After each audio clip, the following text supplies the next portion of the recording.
Hi viewers, இன்றைக்கி நம்ம ஒசூர் வந்திருக்கோம். நீங்கள் பார்க்குற இந்த டயர்ஸ்க்கு வாட்டர் ப்ரூஃபிங் பண்ண போகிறோம். எதனாலனா நிறையவே கிராக் டெவலப் ஆயிருக்கு, நிறைய இடத்துல டேமேஜும் ஆயிருக்கு. அதே போல் ப்ளம்பிங் லைன் நிறைய இடத்துல சேஞ்ச் பண்ணியிருக்காங்க. ஏற்கனவே இருந்த ஆன்ச்சிங் எடுத்துகிட்டு புதுசாக ஆன்ச்சிங் அவங்க போட்டிருக்காங்க. பட் இருந்தாலுமே லீக்கேஜ் இருக்குது. ப்ளம்பிங் லைன் சேஞ்ச் பண்ணது, வாட்டர் டேங்க் சேஞ்ச் பண்ண அந்த தடைகள்லாம் இருக்குது. நிறைய இடங்களில் செடி முளைச்சிருக்கு. அது கிராக் இன்னுமே பெருசாகிட்டு அது வழியாக தண்ணி லீக்கேஜ் ஆகிட்டு இருக்கு. உங்களுக்கு நல்லா பார்த்தாவே தெரியும். ஸோ நம்ம இப்போ என்ன பண்ண போகிறோம்னா, இந்த டெரஸ் ரொம்பவே பாசி இருக்கிறதுனால வாட்டர் ஜெட் வச்சு கம்ப்ளீட்டாக க்ளீன் பண்ணி எடுத்துக்கிறோம். இந்த க்ளீனிங் ஒர்க் முடிஞ்சதுக்கப்புறம் polymer liquid and polymer powder ரெண்டுத்தையும் நல்லா மிக்ஸ் பண்ணி எங்கெங்கே கிராக் டெவலப் இருக்குது, அதே போல் டைல் ஜாயிண்ட் டேமேஜ் ஏரியா எல்லாத்தையுமே நல்லா ப்ராப்பராக ஃபில் பண்ணதுக்கப்புறம் மேலே ஜியோ ஃபேப்ரிக் கிளாத் லே பண்ணுறோம்.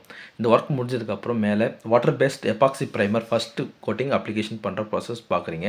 இது நல்லா காஞ்சதுக்கப்புறம் எலாஸ்டமெரிக் ஃபைபர் ரெயின்ஃபோர்ஸ்மெண்ட் ஒயிட் கலரில் செகண்ட் லேயர் அப்ளிகேஷன் பண்ணுறோம். இந்த டெரஸ்க்கு நம்ம 4 லேயர் வாட்டர் ப்ரூஃபிங் ஒரு சிஸ்டம் பண்ணுறோம். So first water paste epoxy primer and அதுக்கு மேலே எலாஸ்டமெரிக் ஒயிட் கலரில் 3 கோட் அப்ளிகேஷன் பண்ணுறோம். ஸோ அதனுடைய ப்ராசஸ் நீங்கள் அடுத்தடுத்து நம்ம பார்க்கலாம். ஸோ இப்போ இது வந்து செகண்ட் கோட்டிங் முடிஞ்சு தேர்ட் லேயர் அப்ளிகேஷன் பண்ணுற ப்ராசஸ். இந்த லேயர் நம்மளுக்கு நல்லா ட்ரை ஆனதுக்கப்புறம் ஃபோர்த் லேயர் நம்ம அப்ளிகேஷன் பண்ணி இந்த டெரஸ்க்கான வாட்டர் ப்ரூஃபிங் ஒர்க்கை கம்ப்ளீட் பண்ணுறோம். இந்த ஒர்க்கை எங்களை நம்பி கொடுத்த மிஸ்டர் கார்த்திகேயன் சாருக்கு ரொம்ப நன்றியை தெரிவிச்சுக்கிறோம். அதே போல் இந்த வீடியோ பார்க்குறவங்களுக்கு என்னுடைய நன்றியை தெரிவிச்சுக்கிறேன். இது போல் சர்வீஸ் வேணும்னா ஸ்க்ரீனில் தெரிய நம்பரை காண்டாக்ட் பண்ணுங்கள். அதுக்கு முன்னாடி நம்ம சேனலை சப்ஸ்கிரைப் பண்ணுங்கள், ஷேர் பண்ணுங்கள், லைக் பண்ணுங்கள். Thank you viewers.